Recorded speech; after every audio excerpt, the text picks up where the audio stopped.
playing cards. You're gambling with the lives of millions of people. You're gambling with World War III. You're gambling with World War III. बीते शुक्रवार को ये बहस दुनिया ने TV screen पर live देखी। एक मीटिंग जिस पर न केवल रूस और यूक्रेन लोगों की नज़र थी, बल्कि दुनिया भर को इस मीटिंग का इंतजार था। जैसा कि सत्ता में आने से पहले डोनाल्ड ट्रंप ने अमेरिकियों से खुले रूप से वादा किया था कि उनके आते ही रूस यूक्रेन जंग का अंत हो जाएगा और शांति स्थापित की जाएगी। अपने वादे के हिसाब से ट्रंप ने अपनी टीम को इस काम पर लगा भी दिया था। खुद ट्रंप ने रूसी राष्ट्रपति व्लादिमीर पुतिन से कई बार टेलीफोन कॉल कर इसको लेकर चर्चाएं भी की हैं, लेकिन ये मीटिंग उस रूप में सामने नहीं आई जिसकी सबको उम्मीद थी। ट्रंप ने खुले रूप से जेलेंस्की को चिताया कि वह तीसरे विश्व युद्ध का जुआ खेल रहे हैं। साथ ही ट्रंप और अमेरिकी उपराष्ट्रपति जेडी वांस ने जेलेंस्की को ये भी आभास कराने की कोशिश की कि जंग उनके पक्ष में भी नहीं है। इस मीटिंग के दौरान जो कुछ हुआ उससे यूरोप और अमेरिका के साथी भी खुश नहीं हैं। कनाडा, फ्रांस, ब्रिटेन के साथ ही अन्य देशों ने यूक्रेन के साथ होने की खुले रूप से बात की है। अब यूक्रेन को बचाए रखने की एक प्रकार से जिम्मेदारी यूरोप के ही कंधे पर आ चुकी है और ये जिम्मेदारी निभाते हुए माना जा रहा है कि यूरोपीय यूनियन की रूस के साथ कहीं जंग ना शुरू हो जाए, और इसको लेकर आशंकाएं भी बढ़ी हुई हैं। जिसके बाद से ये सवाल हो रहा है कि क्या बिना अमेरिका के रूस से यूरोप जंग जीत पाएगा? यूरोप की तुलना में रूस कितना ताकतवर है? क्या रूस को बिना अमेरिका के साथ के हराया भी जा सकता है? इस वीडियो में इन्हीं सब सवालों की करेंगे तलाश। यूरोप की तुलना में रूस कितना ताकतवर? सबसे पहले बात करेंगे कि रूस और यूरोप की सैन्य ताकत को लेकर। परंपरागत हथियारों से यूरोपीय यूनियन के 28 देश टैंकों के मामले में पीछे हैं, क्योंकि यूरोपीय यूनियन के पास 6,700 टैंक हैं तो रूस के पास टैंकों की क्षमता 15,400 के करीब। यूरोपीय यूनियन के पास सैन्य वाहन 48,900, रूस के पास 31,300। यूरोपीय यूनियन के पास सेल्फ प्रोपेल्ड गन 2300 तो 5,972 के करीब रूस के पास। आर्टिलरी में यूरोपीय यूनियन के पास 3500 गन हैं, लेकिन रूस के पास 4,625 के करीब। वहीं यूरोपीय यूनियन के पास 1,070 MLRS हैं तो रूस 3,793 की संख्या के साथ यहाँ भी आगे।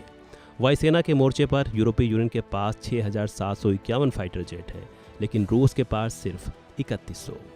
डिस्ट्रॉयर के मामले में यूरोपीय यूनियन आगे है, उसके पास 21 हैं और रूस के पास महज 15। यूरोपीय यूनियन के पास 61 सबमरीन हैं, जबकि रूस के पास 60। यूरोपीय यूनियन देशों के पास 4 एयरक्राफ्ट कैरियर हैं तो रूस के पास केवल 1। यूरोपीय यूनियन के देशों के पास एक भी हाइपरसोनिक मिसाइल नहीं, लेकिन रूस के पास 7।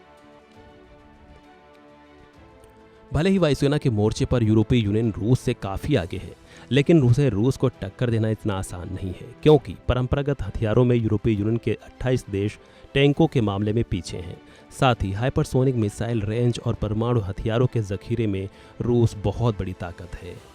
परमाणु हथियारों पर नज़र डालें तो ब्रिटेन, फ्रांस के कुल 450 परमाणु वॉरहेड वॉर रेडी हैं और रूस के अकेले ही 920 परमाणु वॉरहेड युद्ध के लिए तैयार हैं।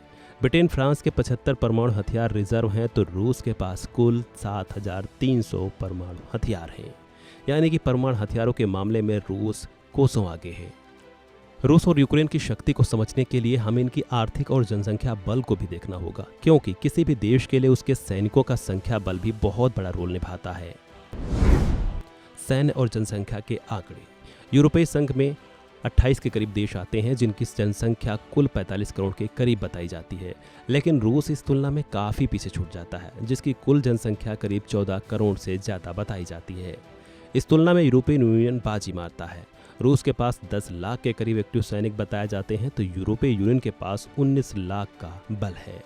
आर्थिक आधार पर बेशक रूस यूरोपीय यूनियन से मात खाता है। एक तरफ 28 देश हैं तो दूसरी ओर है अकेला रूस। यूरोपीय यूनियन की जीडीपी लगभग $20 ट्रिलियन है तो रूस इस आंकड़े के पीछे 2 ट्रिलियन के साथ 10 गुना पीछे है। औद्योगिक उत्पादन में भी रूस पीछे है, यहाँ यूरोपीय यूनियन करीब 5 गुना आगे है। यूरोपीय देश सामूहिक रूप से हर साल $297 अरब के करीब सेना की ताकत पर खर्च करते हैं, लेकिन रूस का यह बजट $109 अरब के आसपास रहता है। आखिरी बात, क्या अमेरिका के बिना रूस से मुकाबला यूरोपीय यूनियन को आसान होगा? साफ तौर से यूरोपीय यूनियन रूस को टक्कर दे सकता है, लेकिन कितने समय तक ये सवाल है, क्योंकि यूरोप ने खुलकर यूक्रेन की इस जंग में मदद की है। लेकिन यूक्रेन की लंबी लड़ाई के पीछे अमेरिका की तकनीकी, सैन्य मशीनरी और आर्थिक स्तर पर मदद ने ही यूक्रेनियों को इस जंग में टिकाए रखा है। अमेरिका ने जनवरी 2022 से दिसंबर 2024 तक कुल 119.7 बिलियन डॉलर की सहायता यूक्रेन को दी है। भले ही रूस कई स्तरों पर पीछे हो, लेकिन पुतिन की रणनीति के सामने और कूटनीति के साथ साथ अमेरिका में बदले सियासी हालातों के साथ यूरोप को रूस से सामना आसान नहीं होगा।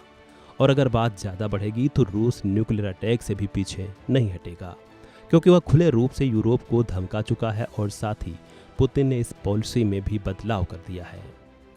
बहरहाल इस वीडियो में इतना ही। आप रूस और यूरोप की पावर को लेकर किसे ताकतवर समझते हैं, कमेंट बॉक्स में दीजिए अपनी राय।